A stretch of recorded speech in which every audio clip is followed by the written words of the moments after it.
Hello everyone, I am so happy that you found me, and I'm so happy that I found you. I thank you for taking the time to click on the button and watch my video. And today we're going to be talking about monogamy. See it back there over my head? Monogamy. See what the first part? Mono, meaning one of me. Monogamy. Now, I have a controversial stance. I don't know. I've never searched to see if anyone else felt the same as I do. But I believe that men were not meant to be monogamous. It is just such a strain. It's like someone who has been a heroin addict, and then you take it from them and they are just every day struggling not to go back to an addiction. Now, there are many times people say sex is an addiction. I believe that. Social media has created more addictions towards sex than before, because it is the fun part of finding the person on social media that sparks your interest, that give you a little butterfly, or oh my goodness, how pretty. Then you read the bio and then you're like, oh, how great they are. Then you hit that button that says what, you swipe and say, can I talk to you in the DM, or you follow them, or you like them. Then the next thing that is just a jolt of happiness is when they respond back to you. That is like great. It's like fishing. You threw in the bait and you got a fish and you reeling it in. It is magnificent. And you ever seen a fisherman, how he pulls it up and turns it around and look at it and then try to guess its weight? They are just delighted. So our dating social new era give men that same fix, and they can have it all day. They can sit at the computer and fish all day and wait for the response. And the more responses they get, the greater they feel, and they get to tell that story. I call a woman so beautiful. How beautiful? This beautiful, okay? So then it's the get to know you part. You get to tell someone all the wonderful things about you, all the lovely things about you, why you should be paid attention. This is not for marriage. You aren't doing any of this for marriage. Marriage is declining so much. So, no. It's the excitement of the catch. Now you're going to try to mesmerize that catch. And it's planned. It's thought about. What I'm going to say and do to get her to really get into me. And it's a game of chess that you plan, using your intelligence, your wit, your cunningness. It is absolutely engaging to do that. All right. And then once the person loves you and is stable and you're not having to put any effort in, you're done with the fish. Really, the fish is dead now. It's not moving anymore. It's not putting up the fight of resistance, and you can't throw it back, and so you just put it in the garbage. And that's what happened. I have heard more time that men say, oh, I have to take a break because I feel so pressured. I never felt like this before, that it's so hard for me. And they make up every excuse. They need some space and blah. And they'll wait a while, and then they'll want to come back and start the fishing game again. That is so much adrenaline that's going through. It's hitting the pleasure center in your brain that brings so much pleasure, and that is addictive. If you're doing that, oh man, 5 women at a time for 3 months, that is such a high. When you don't have that attention put on you while they're not telling you, oh, you sound so wonderful, how come you're not married, you're such a great catch, you got yourself together. All of that pumping in of drug of me, feeding me my ego, my image, pumping me up. And then once all of that's done, you don't want her to get to know the other part. You hightail it out before she gets to the ugly of you. Some of you guys stay and do the ugly because you're still getting high on, can I keep this person? You push limits. I'm going to do this. And you tell, I went out and kissed a girl. And so you get all that attention. Attention whores is what's going on now. It's not relationships. They call it situationships. It's attention whoring. That's what it is. I need to name this video attention whoring, and I think I will. So if this hits your pleasure center and releases adrenaline and all those feel-good feelings, you're just as addicted, because that's what any drug does. It hits your feel-good center, and you love that feel-good, and you keep going back for it. So we probably have more sex addicts than we recognize in here. And if they quit, they have to white knuckle it. I'll never talk to more than one woman at a time. I'm just going to get this one and stay with this one. And that is not enough of a high. 1 was a high at first. 2 was a better high. 3 was a better high. You got one man with 10 baby mamas. Those are 10 addiction highs. That's all you need to see. And the women are like, but he wanted me. He wanted all of you until you were not fulfilling his amount of adulation and praise. And he had to move on. Then they'll rotate back and start it again and do the hunt and make you have those feelings, amorous feelings again, and leave. So it's just really, to me, that it is really not a good thing that men are expected, and women are expected to be monogamous their entire life to one person. I mean, if we look at nature, the environment, what God created, he didn't create creatures to be monogamous, and that was for many reasons. That they needed to spread DNA around to get the healthy genes always circulating in the kingdom, animal kingdom. It was just part of regenerating its own species. If each species just stayed with one permanent partner, you'll see a decrease in the number of that certain animal and go into extinction. So in the animal kingdom, it's not good for the viability of a species. And even in the plant life, you're like, well, plants don't have sex. They have male and female parts, and the bees pollinate them, and the bee is going around spreading that male seed, female seed, whatever it is, to different plants, making stronger plants, making different color variations in the plant, the height, the leaves, the color, the smell. Is so much to generate more and more and more and more of a good thing, pretty much. So if we look at nature itself, it's not monogamous. And we were created after all of the environmental stuff: earth, water, sea, land, bushes, trees, animals, flying birds, crawling animals, and then us. So this was not like, oh, let's just make this one totally different completely for monogamy. You're like, well, it was only Adam and Eve in the garden. It was only 2 people. But that's not true, because Cain left and he said, please, these people are going to kill me after they hear I murdered someone. And so God put a spot on his forehead, letting people know not to touch him. So it was people other places. I don't care what anybody else tell you. Just use your common sense. Cain married somebody else when he left, and he said, these people will kill me. So if it was his sisters and brothers he was with, those people knew what he did and knew he was banished. So it wasn't his sisters later on he married, okay? Because they knew they didn't need to have any special instruction. He mean, now in the immediate, as I leave this area. And he was on the first one, Cain and Abel were the firstborn. And he's talking about people will harm him in another place. And we know that because after that we hear that Eve had another baby.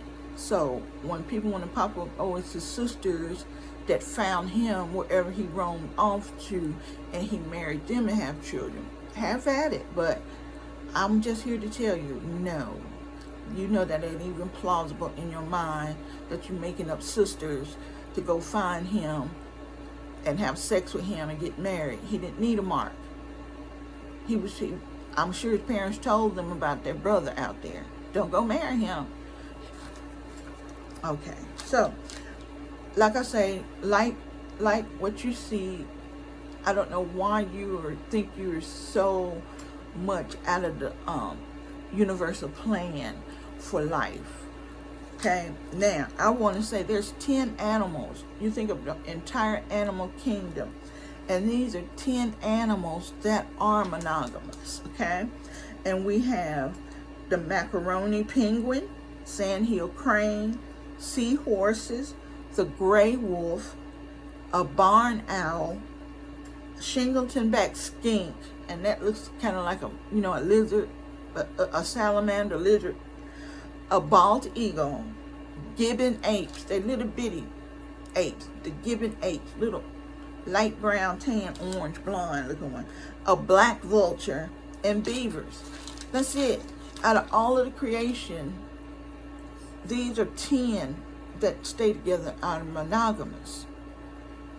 All right, so monogamy is not in our purview of what we see, what our understanding is. Okay, so they're going to say in Genesis, in the 2nd chapter, it said God created Eve, and this is Genesis 2:22 through 24. God saw Adam was lonely when he went around, so he created a woman out of Adam's rib and gave her to her, and Adam named her woman.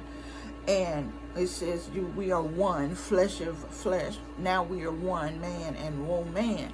And people turn to that as the original scripture, saying in the beginning it was only created for one man and one woman. As I said, there were people somewhere else on earth. This couple was specifically put in Eden, a special place, designated place. They weren't in the world living.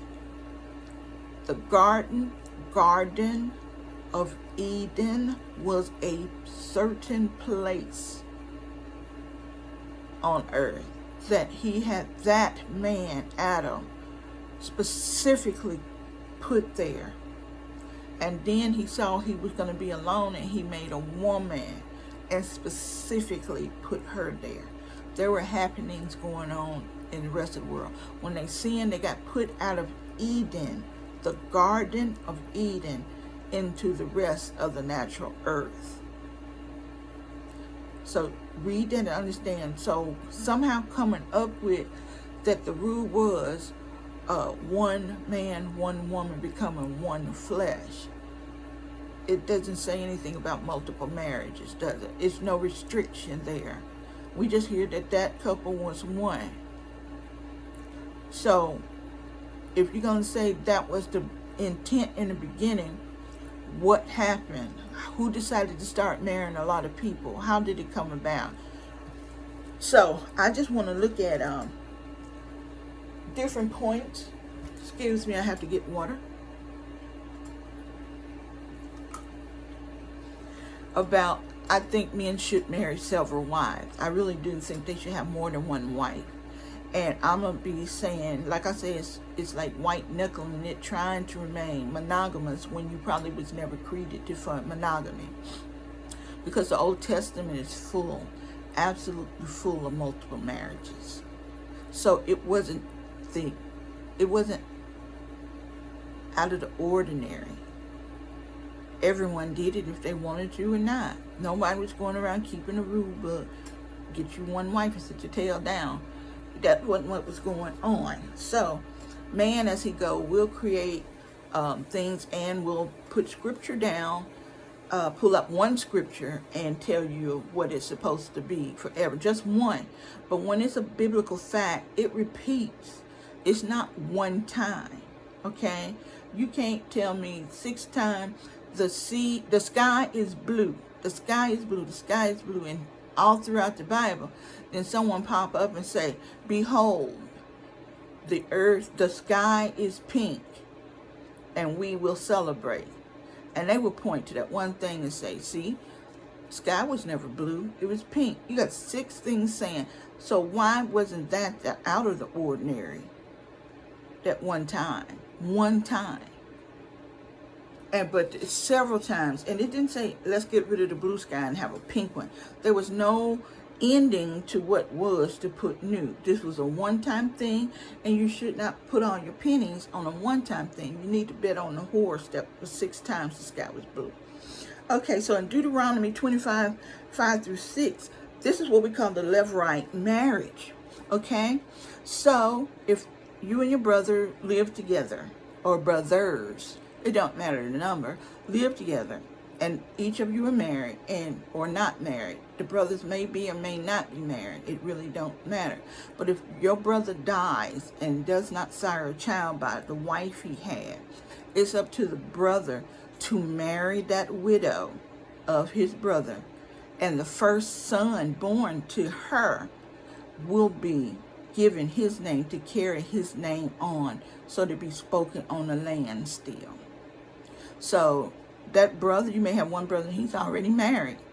He still have to marry her and father that child.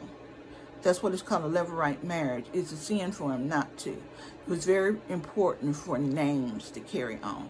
And I want to say that it was so important for names to carry on. And when we African Americans became slaves brought over here, the first thing that was erased was our name, our true identity, our mark that we were supposed to make on the earth. So from Africa to here, that naming from Africa was destroyed. So we would have had different names to live on through the family tribe bond, but that was disrupted. So I just think that was notable, that how important your tribe family name must be carried on with God. He still wanted it voiced in the heavens and on the earth. So he had to marry that widow. After that, he didn't have to, if he didn't want to, continue sleeping with her or whatever. But I'm sure she still stayed around because women didn't own property or anything like that. So I'm sure he may have, if just a name only, he was his wife. She was his wife, and it didn't have to be a sexual relationship. But he had to care for his brother's widow if she did not have a child. If she had a male child, not a girl, it has to be a male child to carry that man's name. So she can have 6 girls, and she's still there, hopefully having another child. And maybe after so many years, they may switch up and let another brother try. You never know. Because we didn't have this going around saying you can't have this wife, you can't have that wife. I don't care what the circumstances was already said by God. All right. Now, Jacob, we know, is one of the people that was favored by God. And Jacob, the twin of Esau. And Jacob had wives, right?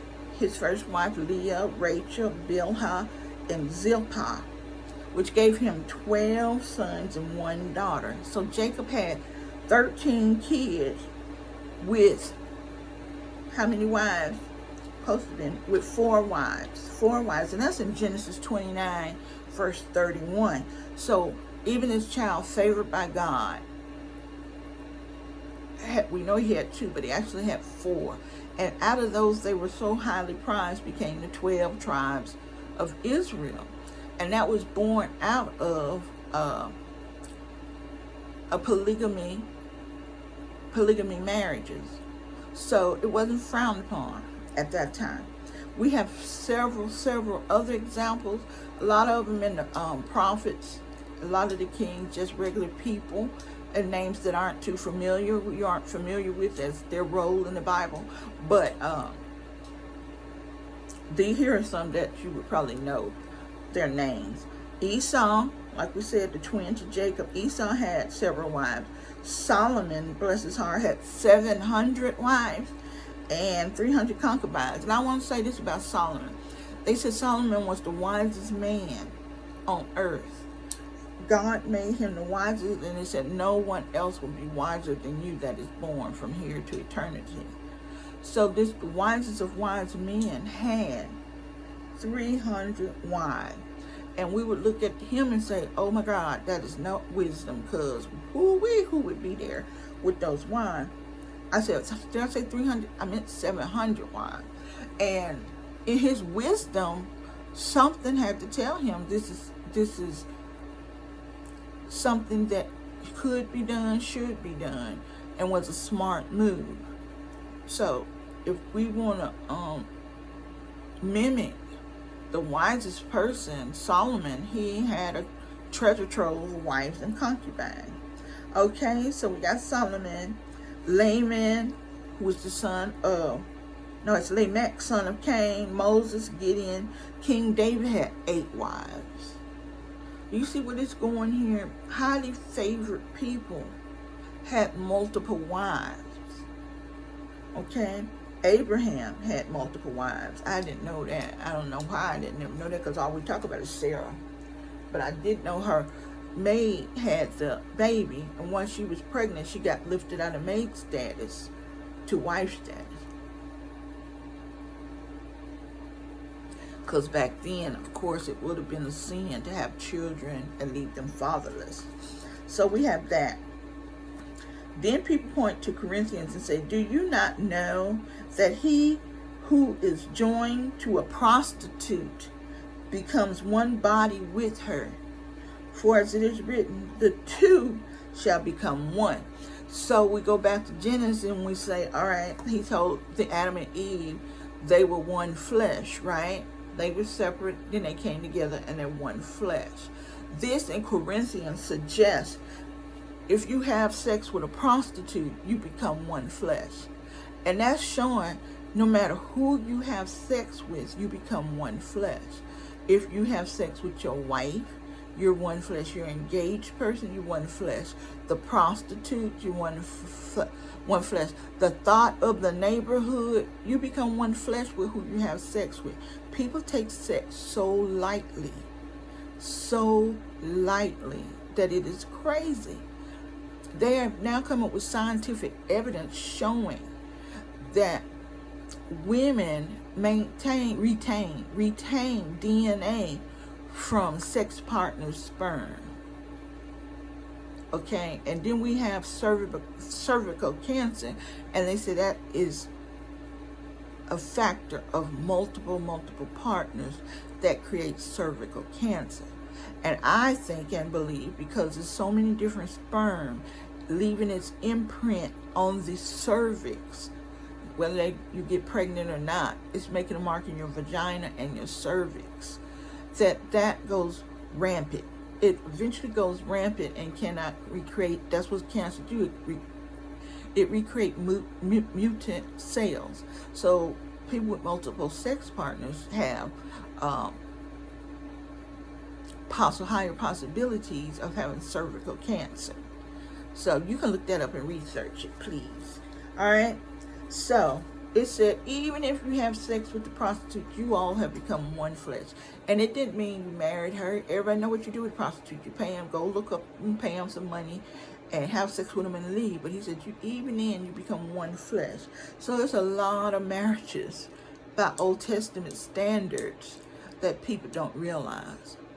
But I hear people say, what God has joined together, let no man put asunder, right?